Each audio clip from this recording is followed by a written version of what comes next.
because it was something inside me that was stuck, and I was in prison.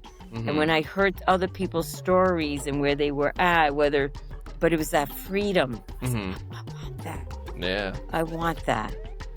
And through God's grace, I still want that. I still need more freedom, but I'm free where I am today.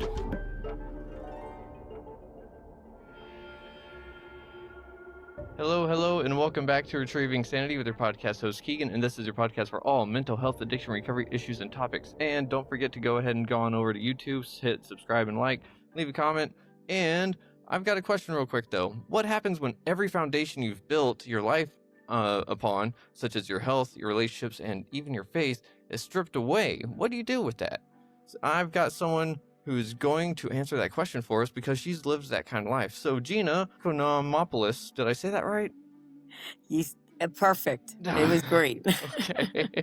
Well, Gina, you've had quite a story, and I just read it a little bit, and I'm so excited to hear it from you and just everything that is going on with it.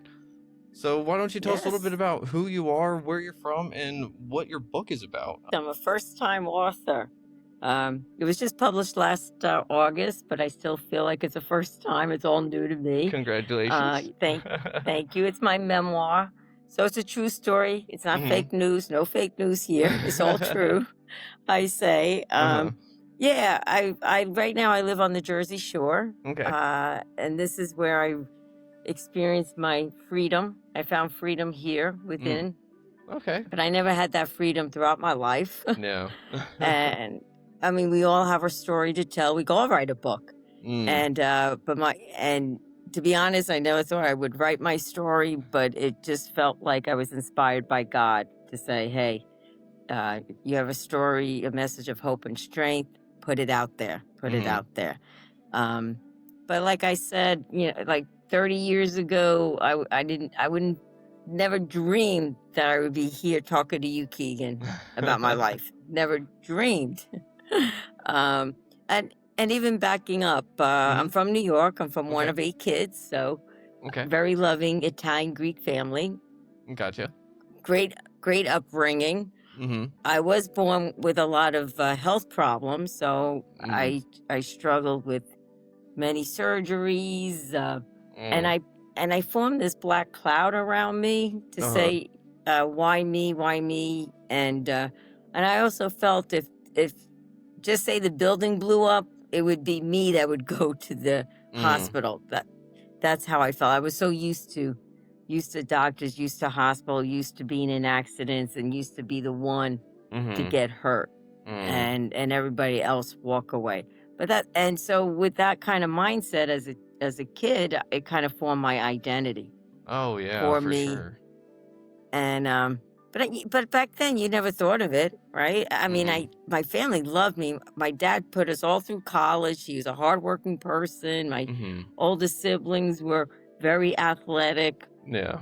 And here I couldn't play sports, so I compared and but yeah, in hindsight, I'm kind of grateful. I'm kind of grateful for my parents, to be honest. I really am for that love, because that unconditional love. Yeah. And I went off to college, and here in the 80s, I went to college, and I'm thinking, okay, this is where I'm going to find my man. Get married, right? Doesn't every college kid do that? Yeah, right. And but that didn't happen at Gina. I party a lot, I drank a lot, and I didn't find that boyfriend, that husband to be. Yeah, because by this time I wanted to be married and have kids, but I didn't find that Prince Charming. Yeah. Aww. And my siblings did. Oh. So, but yet, I didn't at the time. And then I went to live with my parents. They moved to Pennsylvania. They were semi-retired. They still had a kid in school. So I have a younger brother. Okay. My mother had him when she was 48 years old. My dad was like 47. So when it came for their retirement age, they still had a kid in junior high. So so they ended up in Pennsylvania, and I went out there after I graduated. My Italian mom just would say, "Oh, we built a room for you, Gina. Come." And I'm like, "Okay," and then I did get a degree in social work. I was a very good pool player. I was a pool shark in college.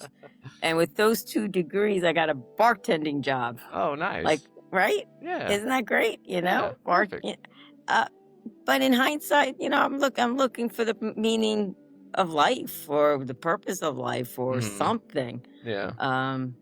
But when I was bartending, I was in a familiar environment, with the drinking and the getting the drunk and the craziness and everything like that. Yep. I did that for a few years, and then I said, "Okay, I'll be a professional bartender." Back then, you didn't have to go to school. For me, I mean, you just you just talk to the customers, you take their money, and and that's it. Yep. Drinks come later. Yeah, pretty much. So, back then they didn't have mixology degrees, So, so I enjoyed that. But during that time, my mom was diagnosed with cancer. She was given 4 to 6 months to live, and my younger brother just graduated from high school. He went off to college. All my other siblings were married or working somewhere. They weren't living at home. And so it was my dad and I. And when we got that diagnosis, I took care of. I ended up taking care of her. Yeah. Of course, it's like, why me? Look at Gina is taking care of Mom. Yeah. But it was a great joy. It was a great gift, even though I did not really see it at the time. But I would have done anything for my parents, for my mom.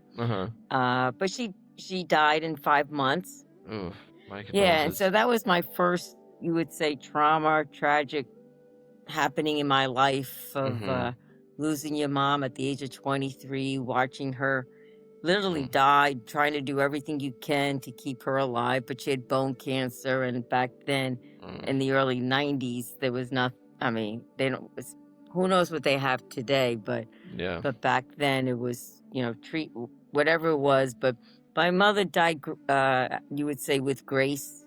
She, they were very devout Catholic. She brings out the rosary and all this, and I could remember as I'm taking care of my mom, she was concerned about the spider web in the corner of the bedroom. I'm like, oh, who cares about that spider web, Mom? We're taking care of you. Like that's how. Oh, Gina, don't forget to write a thank you note to this one. Who cares? We're taking care of you. Yeah. But when she died, I literally died. Granted, I was raised Catholic. I just didn't have that faith. I didn't have that hope. I didn't have a relationship with God or with the church. I knew who God was. It wasn't like I didn't believe in him. I just didn't have that relationship. And I was very upset, of course, losing my mom at that young age. And so at this time, I'm really searching for the meaning of life. What's the purpose? What is death? What is heaven? What is life? What is? What is it? I don't have anything. I'm just a bartender. My mom's dead. And my dad took it very hard, and he's grieving, and I'm grieving, and I'm lost, and I just couldn't really live. And then, but then I came back to my Catholic roots. I came back into the church. I had one would say like a St. Paul conversion, like, aha, you fall off the horse. They say you fall and you see the light. Like, yeah, I see a light. And then I became a Jesus lover. I became a crusader. So I decided to go join the convent. I was a Catholic nun for 12 years in the South Bronx. Oh. Yeah. Yeah. Isn't that interesting?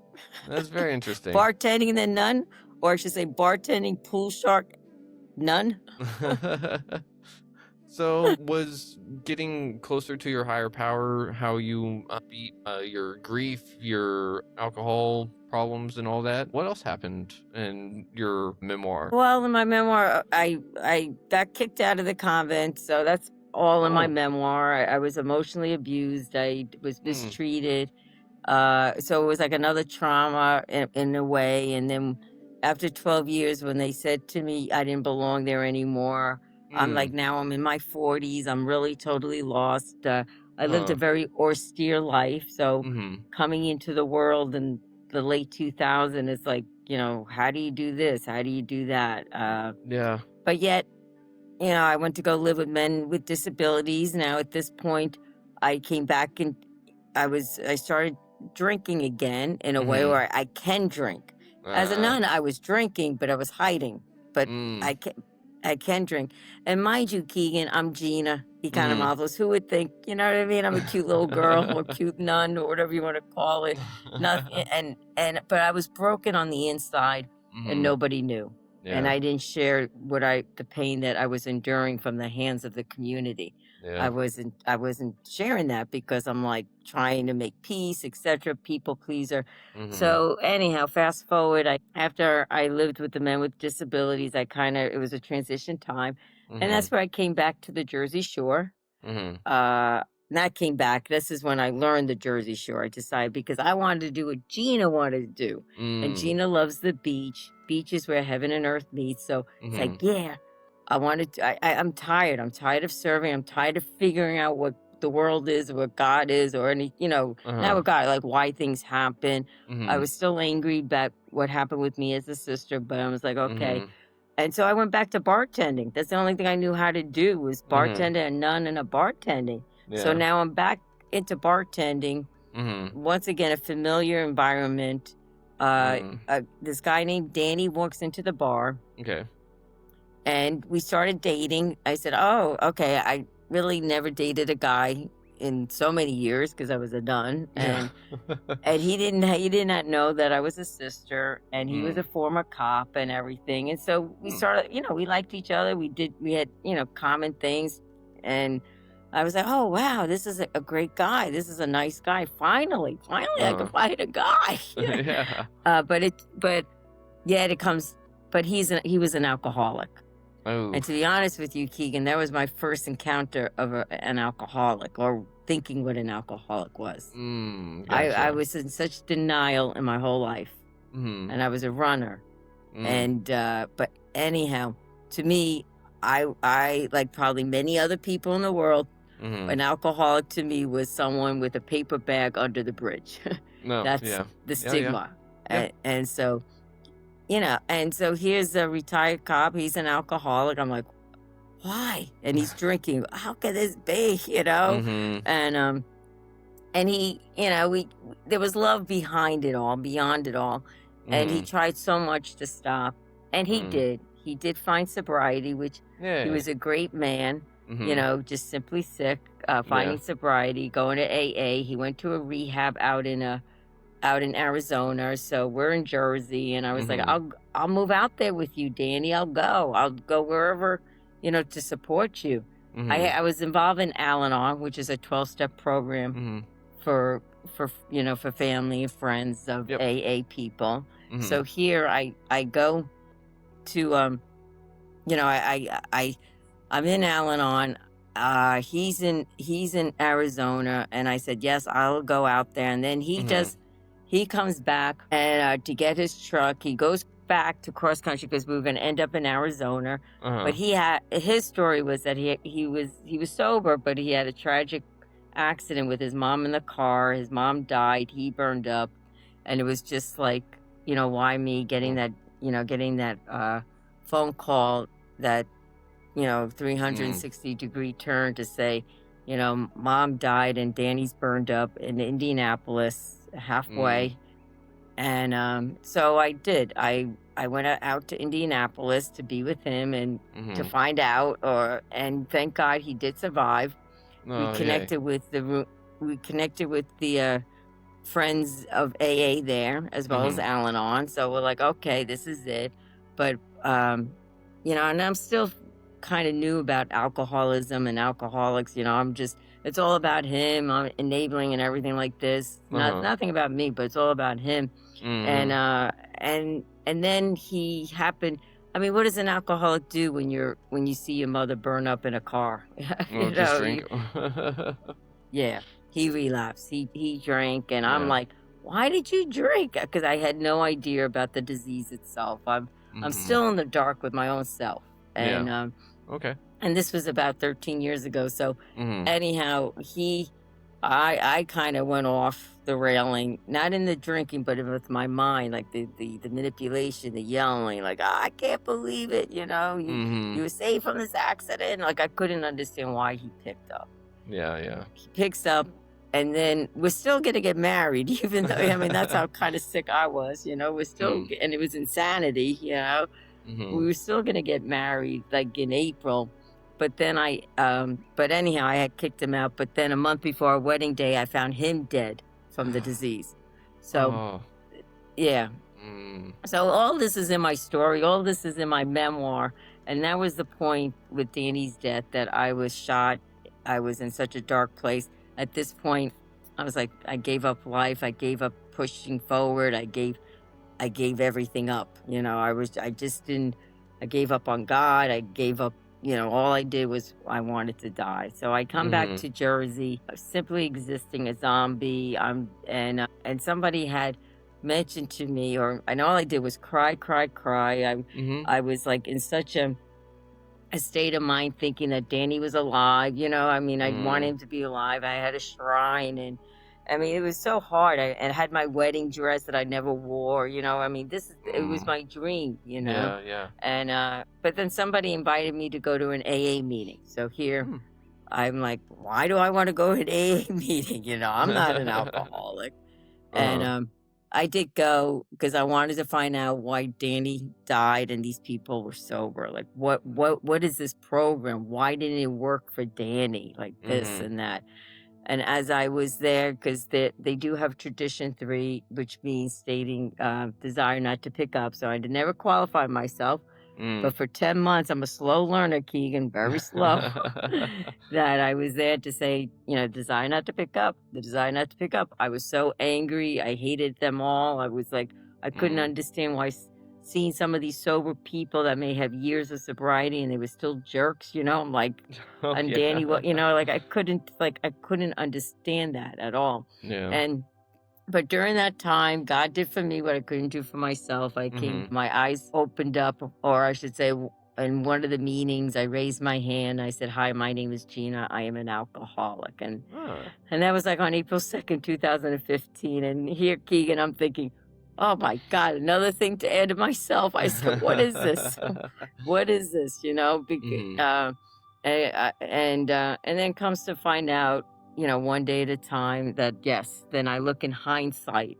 Now my eyes kind of open. I kind of stop running. I'm like, aha, how alcohol was my best friend, or how I ran to alcohol, was in pain, or I became, how insanity it was, trying, drinking all that, whatever, Yeah. And even in the convent, like it really was, the disease is so cunning, baffling, insidious that it was in the convent. I mean, I was the sister that was in charge of the alcohol. How go be it, I mean, but yet I'm in a habit and I'm smiling. I can't be. And I do have to say, in hindsight, my superior did said to me that I drank too much. Didn't say I was an alcoholic, but I drank too much. Like, no, I don't drink too much. Nah. I'm just having, and because also in the convent, I was in a lot of pain. So in hindsight, I was drinking to avoid that pain. And it was sort of like a soul searching. It was sort of like something. Yeah. And so I'm in the rooms today. I got over 10 years of sobriety. I got my sanity back in a way, because it is kind of insane, when you're an alcoholic, and whether you're drinking or you're not working a program, like working a program of AA or 12 steps or something, something to participate in life, something to live life on life's terms without picking up and without going crazy, And so I have learned a lot about myself. I reconcile with myself with a lot, of course, with God, and even with my past, even with all the sanity. I was like, yeah, oh my. And then I say, I got through that, like I got through that, like that pain and that rejection and those feelings of betrayal and darkness. Yeah, I did. There's no easy way to say it. There's no like, okay, if you do A, B, C, D. I don't know how I did it be honest. I just kept pushing forward, crying, pushing forward, yelling, screaming, searching, looking. Yeah. And then here, finally, and it's funny because when I went into the rooms of AA, it's a spiritual program. It's about a higher power, like you had mentioned before. Yep. People call it God. I did not want to hear about higher power. I didn't want to hear about God when I first went in there. Yeah. Nobody knew I was a nun. Nobody knew I was a nun. And people would come up to me and they were trying to be kind. They said, "Oh, don't you know you have a higher power? Don't you know you have a God that loves you?" And I'm like, no crap, God loves me. I married him and I'm divorced to him. He's not with, you know what I mean? Like I was aware of him. I was aware, but AA did bring me back into that. I had to learn I do have a higher power. And I said, okay, I'll call you God again, and then I come to realize it was the same God or the same higher power throughout my life. Throughout, like he never changed, and he kept carrying me through. There's like that footprints, prayer poem, that he did. He carried me through, and there was a lot of dark times, and now today I'm in bright times in the light. And that's my memoir, Shake the Dust Off Your Feet and Walk. That's what I shared. So it's really a simple reading. It's just tells about more in depth what I, really my feelings, my thoughts, and we all go through that. But I opened my heart and was very vulnerable in writing this all out, saying, yes, I was emotionally abused. Yes, this and that. Yes, this is what happened. And it was just my experience in the convent, my experience through life, my experience with an alcoholic, and now my experience as a recovering alcoholic, a woman of faith. Might I say that it's something that I can really resonate with, because if you weren't aware, I've got my own alcohol addiction story myself, and so it's honestly kind of just perfect that you were the nun that had a problem with alcohol, and yet you're sitting there in charge of the alcohol. That was top notch. Like, of course you found your way to do that, and it probably happened by happenstance too, huh? Real quick story. Speaking of that, as a nun, there was a gentleman named Eamon. He has passed away, and I had helped his father out, and so I prayed by his father's bedside. But anyhow, he just loved us. But he loved, he loved our community, loved me, and he's like, "Oh, thank you, sister, with his Irish accent, which I can't do. But anyhow, so he's like, anything you want. I'm like, "Oh, no, we're fine. Well, we could not ask. I could not say, "Hey, Amy, can you bring me a case of beer?" I could not do that. So he would call, and he'd be like, "Oh, no, I should say before that, the way we did a code is that he called me once and he says to me, he goes, Gina, he said, or his sister, he goes, I got a case of apple juice for you, an apple juice." And I'm like, case of apple juice? I said, what would I want to do with apple juice? And we're not supposed to give up. We're not supposed to, we're supposed to take whatever is given to us because we lived on divine providence. I said, okay, I'll take the case of apple juice. I'll give it to the sisters. Well, it was a case of Guinness that he gave me because he knew. So then that would be my code from that forward on until he passed away. I'd be like, hey, Eamon, we need a case of dark apple juice and a case of light apple juice. So like, here it comes. So that just brought my memory of Eamon and how I was as the sister in charge of the alcohol. I had all these codes.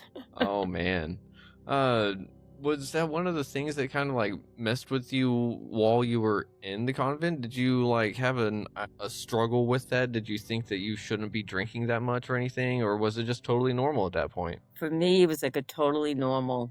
For me, I felt like, I need.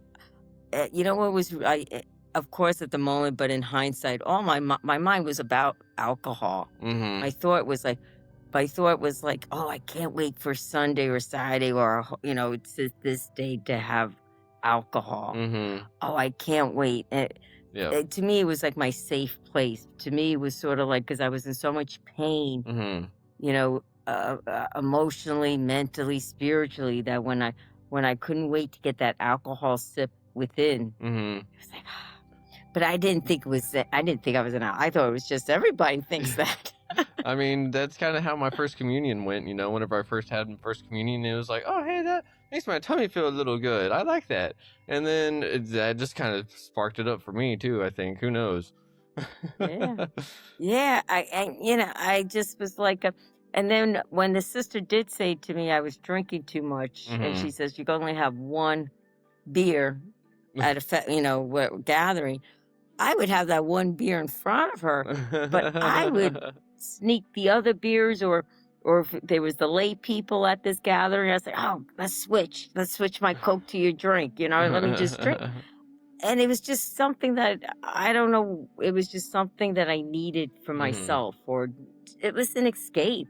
Yeah. I mean, granted, I married God and been in the convent, but I still wanted to escape because I didn't know who I was on the inside. Yeah. I mean, I could have really used this program 30 years ago, being in the convent, like the program of AA that has saved me.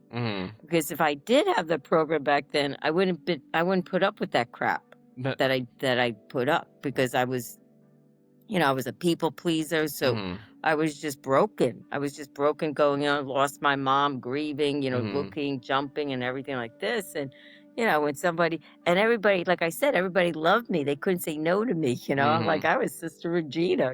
And and it was sort of like my persona. It was sort of like not only I wore a habit to cover up, but it was another cover up within my true identity. Yeah. And then you probably have experience, when you realize you're an alcoholic, you in hindsight, like, aha, that's the reason. That was the problem. You know what I mean? That was it. And then of course I had to take a look of it, make amends, see where I was wrong. And but that opened up the door for me to know who I really am. Yeah. And as we know, we're great people, alcoholics. I mean, there's nothing wrong with us, we're just, and that's not who we are. We're just men and women of faith, of recovery, or however, someone living and participating in life is building up life. With you, as you're doing your podcast, how many people are you touching? You know what I'm saying? It's like, it just, it's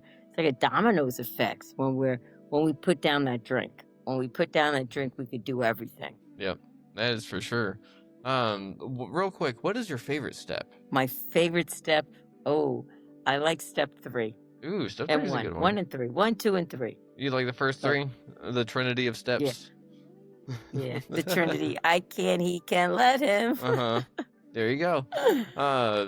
Those are the steps that a lot of people struggle with a lot of the time, right? Because 1 is accepting that there's a problem within. 2 is saying, hey, like, there's someone else that could do it probably. And then the third one is going like, yeah, why not let them take the steering wheel for a little bit, Those 3 are really hard for people to do. For you, it was a little easier because you already had your foot in the door in that regards. Okay. I thought I knew it all, but then I had to be broken down. Because like I said, when I went in the rooms, I hated God. I wish I was an atheist when I went in the rooms. Oh, yeah. Because I was like, I'd rather be an atheist, and I had such difficulty with a God. And so I had to go back to the basics for me as a higher power. There you go. I had to go. And I remember being in the rooms, eventually, maybe within the year, people found out I was a former nun. But even, when I had said that, and when I would share honestly, because that's what the program is. There were many times I says, I hated God. Yeah. And they're like, a former nun hates God? Yeah. I did. Human. I mean, like, I know, I mean, like, I always said that he was on the couch, or he wasn't, he wasn't, I was very upset with him. Yeah. And, but then yet, so I had to really, because when everyone talked about God, yes, you're right. I saw what God did. I saw what God did, in the Bronx to people, but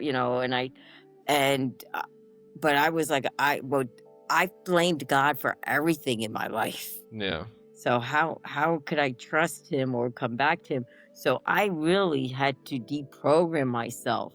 It wasn't very easy in the beginning, because I had to say, okay, that the higher power, I had to learn he was a higher power. And it's like what step 2 came to believe that power greater than ourselves can restore us to sanity. I had to say, came to believe that it's not Gina. That it's not Gina. I had to keep putting my name in to restore. It's not me. I don't have that. I had to come to believe that no, and it's not Gina. And so it was quite difficult, to be honest, until I took a deep breath, and then. And I tell you, the reason why I like step 1, 2, 3, because I was on those steps for a while before I indulged into 4. I mean, I was a slow sobriety, slow learner. I mean, that's totally fair. I don't think that there really should be a time limit on the steps unless you really want to put that on yourself, but that's just extra stress that you don't need if you're trying to get into recovery or get sober. But you do bring up a really good point that a lot of people have struggles with the faith issue whenever it comes to getting into the rooms for the first time or recovery in general. And that's one of the things. How did you necessarily deprogram yourself to where you could reprogram yourself? Well, God did for me what I couldn't do for myself, to be honest. It was, I come to learn I had to separate spirituality and religion. Spirituality and religion. Okay. And when I kind of separated that, then I was able to be open, to be honest, open and willing, Okay, God, you know what? I'm so mad at you. I don't understand why you know what I mean? Like being really honest of what happened with the sisters, what happened my whole life, what happened with Danny and everything, okay, now I'm open just a little bit. Yeah. Just a little bit. I was very cautious. I was very cautious because I know, I experienced such great hurt and I was afraid to be hurt again. So what helped me was that I went to many meetings, I was got involved and did service work and went to more meetings and and listened and got a sponsor, did what the program did, went to more meetings, like more, whatever it may be. And I had no problem in the meetings to really share my feelings. I'm angry, whatever it was, like, because as sometimes people do hold back. They don't want to say, or, and it's like, and when I do lead a meeting, because I like to, as service work, my first question to the people, to the group is like, does anybody feel like drinking? But nobody picks sides. I feel, it's okay to say, hey, I feel like drinking. It doesn't mean anything wrong. Doesn't mean, you're in here, you're in a safe place. So when that question, because I learned that in the beginning when some of the leaders says, does anybody feel like drinking? Yes, I do. Yes, I do. Yeah. And what I learned is that it doesn't mean anything bad. Oh my God, she's going to drink. It means that I was being honest. And sometimes people have that difficulty that they're ashamed or maybe they went, whatever it may be. And I try when I'm in the rooms to reach out, or if I'm a leader, is to make them feel welcome and safe and say, no, it's okay. I've been there. I've done that. I've done that. And then it was really one day at a time, Keegan, that brought me into a spiritual awakening, like in my recovery. It's like, aha, okay, God, you could come back. I'll invite you back, and then I did the rest of the steps or whatever, and there was other, resources I reached out to help me, just to help me. And then, it was just it really was one day at a time of learning. And it's amazing. It's been 10 years now. And I'm like, oh my God, this is the last thing I ever thought. Yeah. I even, I never thought I was an alcoholic. I never thought I was this. And another thing, like my story is different than anyone else's story. So when I went into when I was hearing other people's stories, I'm not like that. I didn't go to jail. I didn't drink the night before. I didn't get arrested. I didn't have a bad bottom. Yeah. So I really had to question myself. Am I really an alcoholic? When those words came out of me, who said that? It wasn't me. Like, and I, it was like, and I do have to say, when I did say that day I was an alcoholic, all the pain I was carrying and all the insecurities and fear, it just opened up from head to toe. I can't explain it, but I was in so much more pain. When you realize and you come, did I accept I was an alcoholic at the time? No, but I heard that step one, it has to be a perfect step. So went to meetings, just did everything I did because I didn't want to go back to misery. And the last thing I will share is one thing that really caught my eyes when I did go into these meetings for the first 10 months of saying, desire not to pick up, I'm not an alcoholic. What kept me going were the people in the rooms that were sober, that there was a freedom in their voices. Yeah. There was there was a freedom, and the little person, the girl inside me, I was like, wanted that. I was so imprisoned in my own self. It's like, oh my God, you could live life on life's terms without drinking, without, pity party, without, negative. But there was and that's what caught my eye. And maybe, in hindsight, just talking to you now about it, it's probably God's grace to say, because it was something inside me that was stuck and I was in prison. And when I heard other people's stories and where they were at, but it was that freedom. I said, I want that. Yeah. I want that. And through God's grace, I still want that. I still need more freedom, but I'm free where I am today, where I'm not in the prison of my own self, but it's it's a journey of healing, journey of freedom, journey of faith. It's always a journey. Yeah. A journey is something that comes with many twists and turns that we never really see coming in all sorts of shapes, sizes, and any which direction. So it sounds like you took every fork in the road to the best of your ability, and you wound up where you are. And so there's nothing wrong with that, So I think that it's great that you made this memoir to help shed light on addiction and all of that, because your story is unique. But at the same time, the pain is similar to what other people feel a lot, right? And that's, it's true. It is so true. So what would you say to someone that was wondering if they had a problem with alcohol? Well, I would just encourage them, if they do, is to go to a meeting or some resource, talk to someone about it. Everybody knows an alcoholic in their lives. We all know someone. And some are drinking, some are not, and then you'd be like, oh, I don't want to be that bad or something like that. And I'd rather be like this. But if somebody is struggling, I always say, just don't give up, and you're not alone. Yeah. One may think that you feel alone. Those are your feelings, but you're truly not alone, because it's exactly what you said earlier, Keegan, is that we all have different stories, but we have this one common denominator, which is of pain. And everyone, and especially a pain of alcoholism, it's the loneliness, it's the the anger, the resentment, it's loneliness, it's that really deep pain that we all come in from. Yeah. That insecurity, not fitting in, we don't fit in the world. It's like, what's going on? And we, as being an alcoholic or an addict, you do your drug of choice to wipe it away. So those who are struggling, I would say, don't lose hope. Do not be discouraged, and you're really not alone. So when someone goes into these rooms, God has a story for each one of us. Higher power has a story for each one of us. And every moment it unfolds. It unfolds. And if we keep reaching out to a power, that's not Gina, that's not themselves, I don't care. It doesn't have to be a God. It could be the tree. It could be someone that's not you. And you keep reaching out, and you keep crying out, or whatever it may be. If you're in a very dark place, light comes. Light comes. It does come. If it could happen to me, it could happen to anyone. Trust me. Miracle. Miracle. Here's a miracle in the air. So. Yep.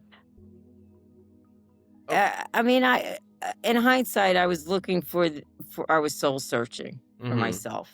Yeah. In hindsight, and there was something empty within me, and I thought the sisters could fill it up. I thought the community could fill it up. I thought that life could fill it up, and it just broke me down, because I still was a broken person on the inside, if that makes sense. It was like. as they say sometimes in the rooms, two sickies don't make a welly, you know. Yeah. So not only I was sick, the community in itself was a sick place to be. So two sickies could not make a welly. I mean, I do believe the disease when I was there was cunning, baffling cities, not only with me, but the community as the group as a whole. As I've learned and as I experience and know, it's a family disease. You may not be an alcoholic, but you may have the traits of an alcoholic, you know, like the behaviors like that. And if we don't have a proper channel or a program or something to bring that peace, you know, to make that amends, to bring that connection, then it would be difficult for myself if I didn't do that. It would be difficult for me to live life, wherever life was, in the convent or out of the convent. But yet, and do you think that you actually labeled and figured out exactly what was wrong? Do you think that you're still healing that part of you? Or do you think that it's been healed? Yes, I think I've not totally healed, but majority being healed today.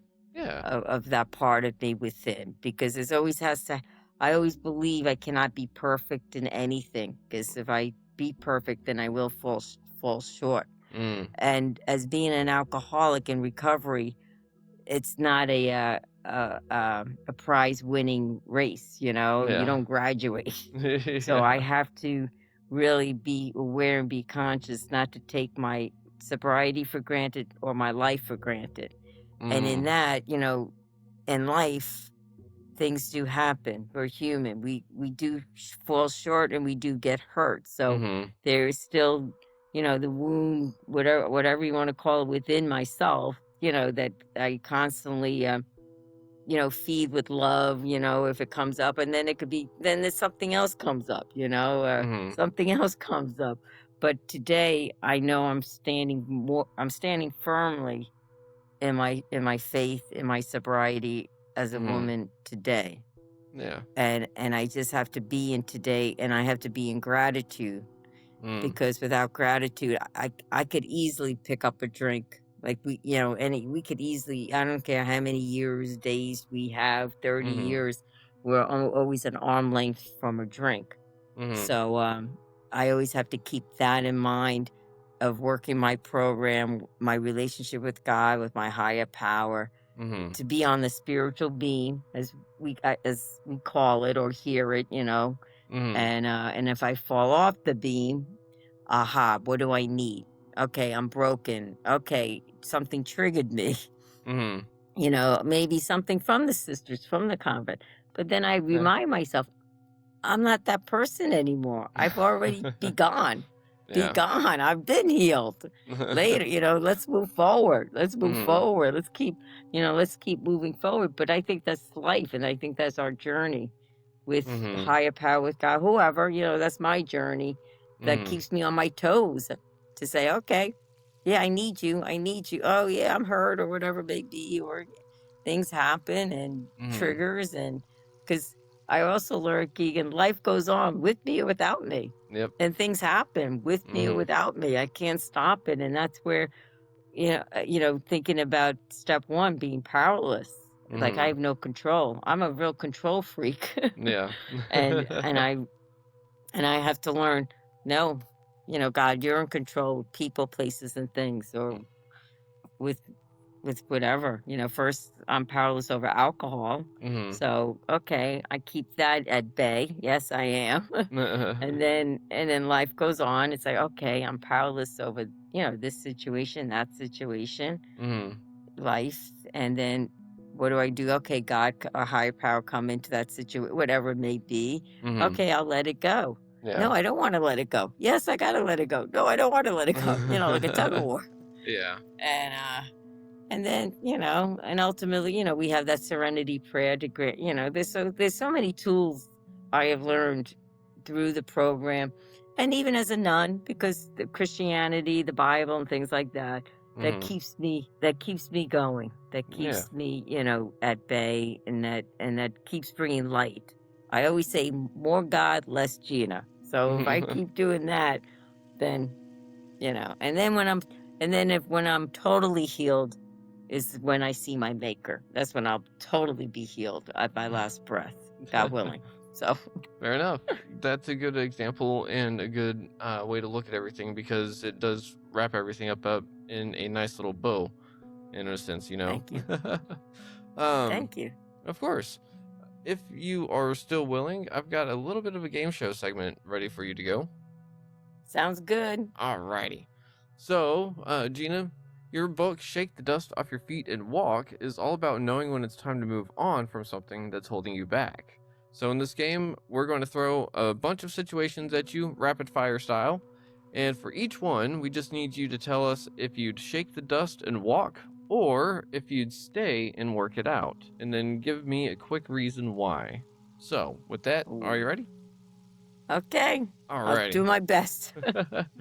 Number 1, a friend who never celebrates your wins. Do you shake the dust and walk, or do you stay and work it out? I would stay and work it out and help them. Fair enough. What they need. All right. Number 2, a job that pays well but drains your soul. Oh, I would shake it. Shake it. Money doesn't buy happiness. Oh, there you go.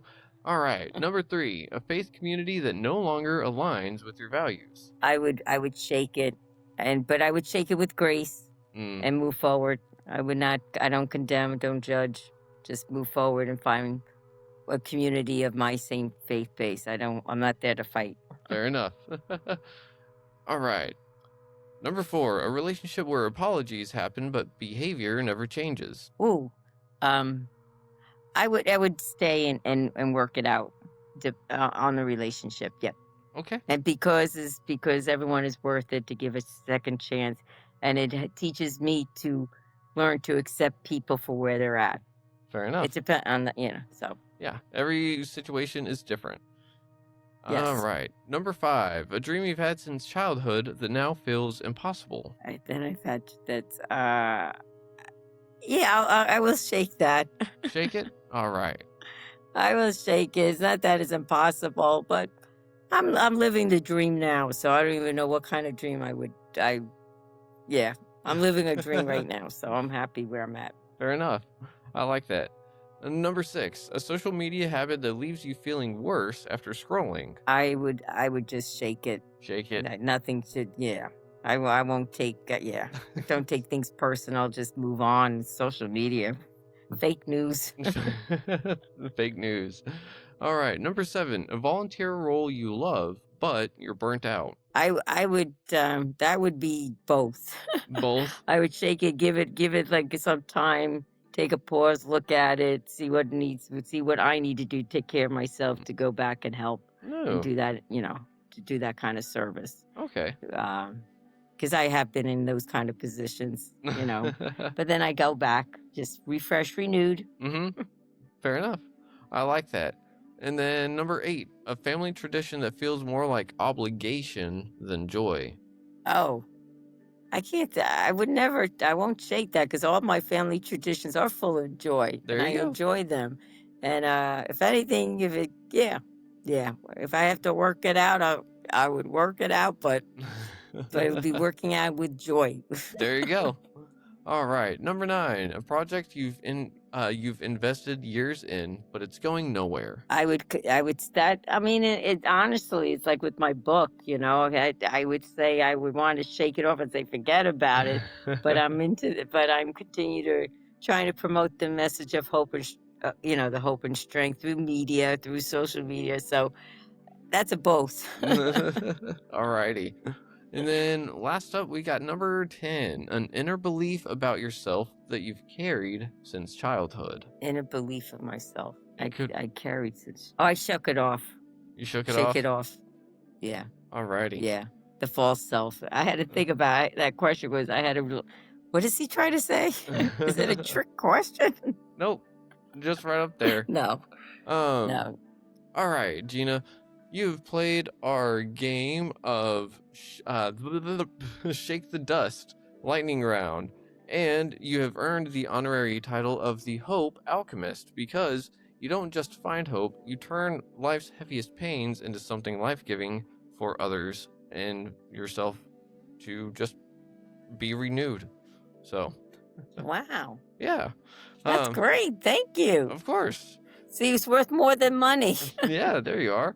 And real quick, where can people find your book at? Yes, it's on Amazon. Okay. Shake the dust off your feet and walk. But you can look on my website, GinaEcon.com, as well as Instagram and Facebook. But Gotcha. so you get more information through all that. Alrighty. And, is there any shout outs to anyone that you'd like to just get out there that normally they don't get recognition? Well, no, to all your listeners, and I always say that if nobody told you that they love you, I do. So that's my shout out, is love. That's a great one. To all. Gina, do you think that there is going to be a second part of your memoir out at one point? I'm hoping. I will see. I leave it in God's hands. Right now I'm trying to learn how to be an author and learn media and all that. And so we'll see. It sounds like you're on a great start to it. And I mean, after being in a convent for 12 years, technology just explodes really fast. So if you're already back to doing podcast interviews, I think you're well on your way. Thank you so much, Keegan. Of course. It's great. Thank you. I appreciate that. Yeah. And I mean, there's just so much that we've got to talk about, and your life is full of twists and turns, and I'm excited to read your book.